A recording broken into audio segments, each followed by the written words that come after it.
Kemudian alladzina yunfikuna fis sarra'i wad dharra. Kemudian kata Sinari Zainuddin, mulai sekarang kamu merdeka dari budak saya.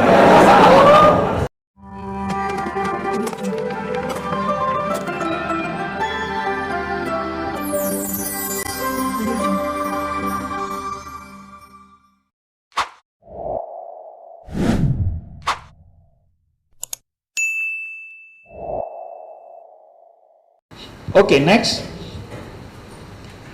Nah, karena itu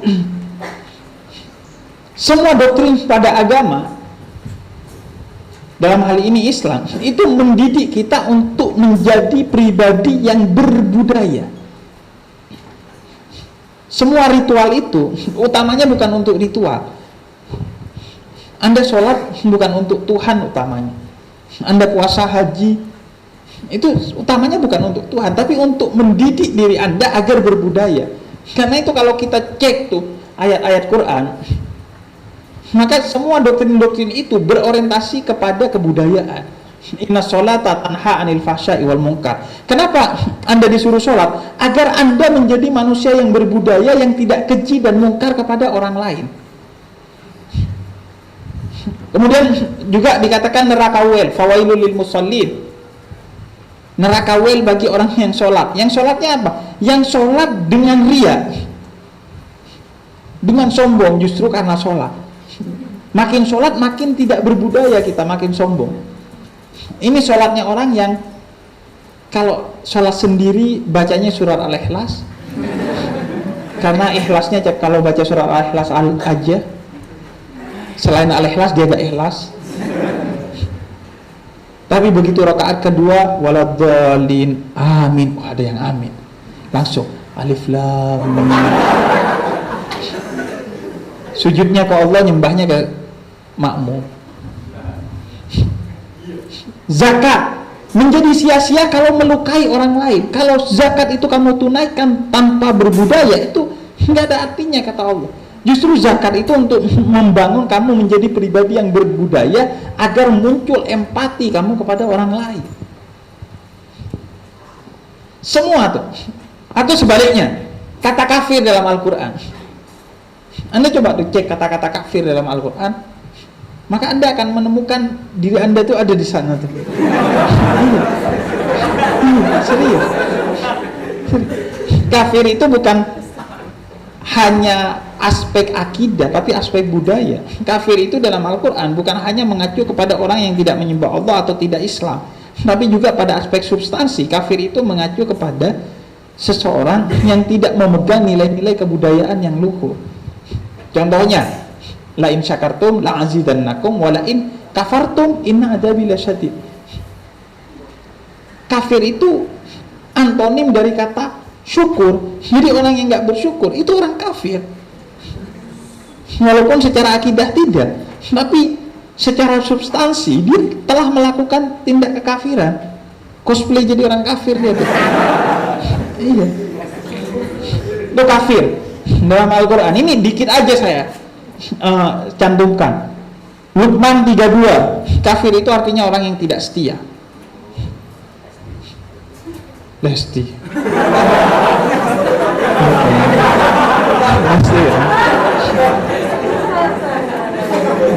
Pasti punya micet tuh. Pengkhianat, suratul Hajj ayat 38, pengkhianat. Pendusta, Az-Zumar ayat 3, itu kafir semua tuh. Orang yang kepala batu. Netizen nih, netizen yang kelakuannya kayak jin. Kepala batu, ngotot, udah salah ngotot dia. Pemboros juga kan disebut sebagai seorang yang punya DNA bersambung kepada setan gitu. Iya, innal mubadzirin akanu ikhwanus sayatin. Begitu juga takwa. Takwa itu adalah orang yang berbudaya. Alladzina yunfikuna fis sarra'i wad dharra wal kadhimina ghaidha wal 'afina 'anil nas. Takwa itu artinya menahan amarah, memaafkan, dan tidak marah, lalu maafkan, lalu sedekahi. Sayyidina Ali Zainal Abidin itu pernah ditumpahin minuman panas oleh budaknya, kemudian budaknya baca ayat ini.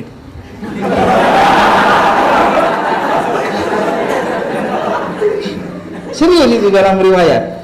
Jadi ketika dia menumbahkan, kemudian dia baca gini, wal kadimina ghaidha. Kemudian kata Sayyidina Ali Zainuddin, saya gak marah. Kemudian wal afina anin nas, saya maafkan kamu. Kemudian alladzina yunfikuna fis sarra'i wad dharra. Kemudian kata Sayyidina Ali Zainuddin, mulai sekarang kamu merdeka dari budak saya. Jadi kamu nanti kalau tiba-tiba kamu masuk kelas lupa bikin tugas,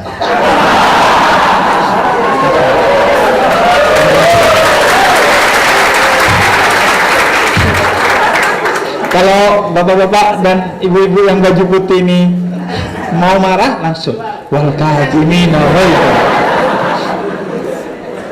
wal afina anin nas alladzina yunfikuna fis sarra'i wad dharra. Langsung, ya kamu aja dosennya dah. Atau yang mulai sekarang kami bukan mahasiswa lagi. Sama aja dong. Enak loh, Anda dari tadi ketawa-ketawa tapi dapat ilmu. Ketawa-ketawa masuk surga, lumayan.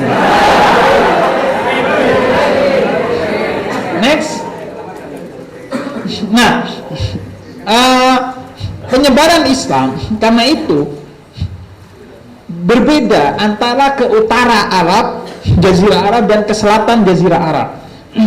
Islam yang tersebar ke utara Jazirah Arab di era-era awal kedinastian Islam sampai puncaknya di dinasti Umayyah itu berbasis kepada penaklukan melalui peperangan-peperangan yang dimana awalnya oleh Sayyidina Umar bin Khattab ketika menjadi Khalifatul Muslimin, dan gagasannya sudah dibangun sejak Khalifah Abu Bakar As-Siddiq yang puncaknya Ghulibatir Rum, runtuhnya Romawi.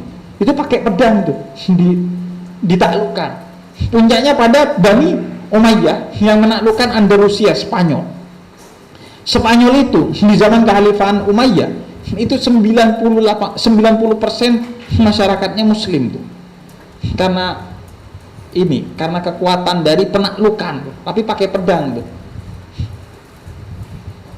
Messi, Safi itu dulu nenek moyangnya Islam dia tuh. Nah, berbeda karena itu Islam yang naik ke utara sana karena berbasis kepada penaklukan, maka penerimaannya pun tidak secara utuh. Banyak mereka yang menerima Islam karena takut diserang, karena takut ini dan itu. Karena penyebaran Islam ke atas itu berbasis kepada penaklukan, sehingga Islam tidak masuk ke sanubari mereka. Mereka adalah orang-orang yang sebagiannya disebut dalam Al-Quran bahwa mereka bukan beriman, tapi berislam, kata Allah. Mereka ya sholat, tapi sholatnya tidak sepenuhnya karena keimanan kepada Allah. Lebih ke semacam yoga bersyariah. Iya. Karena penaklukan, saya nggak mau bilang itu pemaksaan, tapi paling tidak penaklukan. Pendekatannya berbasis pendekatan militeristik. Nah, tapi berbeda dengan Islam yang turun ke selatan dari Jazirah Arab. Puncaknya di Nusantara, yaitu Indonesia saat ini. Dia berbasis kepada akulturasi. Dari yang awalnya dibawa oleh Wali Songo di abad ke-14, kemudian oleh para sufi di abad ke-16, di mana masuknya dari Aceh tuh. Misalnya Hamzah Fansuri, Asingkli dan lain sebagainya, dan pada abad kontemporer dibawa oleh Habaib, salah satunya melalui pendirian Jamiat Khair pada 1901. Yang semua itu tidak pakai pedang. Habaib itu di abad ke-12, Imam Fagih Mugaddam sudah mematahkan pedangnya sebagai simbol bahwa tidak ada lagi dakwah yang berbasis kepada pedang, tapi berbasis kepada cinta kasih yang platform utamanya itu adalah akulturasi budaya. Makanya kerajaan itu bukan ditaklukkan dengan pedang oleh mereka, tapi ditaklukkan dengan pernikahan. Jadi putri-putri mereka itu dinikahi, sehingga kemudian para penyebar Islam ini pertama dia punya akses terhadap kerajaan dengan segala fasilitasnya, perpustakaan dan lain sebagainya. Kemudian punya akses untuk melahirkan raja-raja dan punya akses untuk mempengaruhi rakyat yang berada di bawah kerajaan itu secara soft, tidak secara hard, tidak secara militeristik, tapi secara pendekatan-pendekatan yang berbasis kebudayaan. Nah, karena itu kemudian Islam kokoh di Indonesia itu. Bayangin, Islam di Indonesia itu mengganti kekuatan Hindu-Buddha yang awalnya hampir 100% orang Indonesia itu Hindu-Buddha, diganti swing ke Islam tuh. 90% lebih orang Islam itu awalnya di Indonesia menguasai, walaupun sekarang udah 80 sekian persen, 83%. Tapi dulu lebih dari 90%, 92%. Karena kenapa? Karena penyebaran Islam ke Indonesia itu berbasis kepada pendekatan-pendekatan kebudayaan, akulturasi budaya. Bagaimana itu akulturasi budaya? Contohnya sederhana. Akulturasi budaya itu ibarat kata cairannya, agama itu ibarat kata gelasnya, gelas bening tuh. Kayak aqua gini lah. Padahal mereknya top. Orang Madura biasanya gitu. Semuanya dibilang aqua. Nah, agama itu gelasnya, botolnya. Cairannya itu budaya. Dimasukin cairan warna hitam, ya seolah-olah gelasnya hitam, tapi apakah benar-benar hitam? Enggak. Dimasukin jeruk, warnanya kuning gelasnya, apakah botol ini jadi kuning? Enggak. Itulah agama, botol itu. Budaya itu hanya menjadi metode bagi agama untuk masuk ke sanubari masyarakat. Makanya pendekatan-pendekatannya Sunan Bonang, melalui alat musik, kemudian wayang juga, kemudian pesantren, itu kan pendekatan-pendekatan yang berbasis kebudayaan.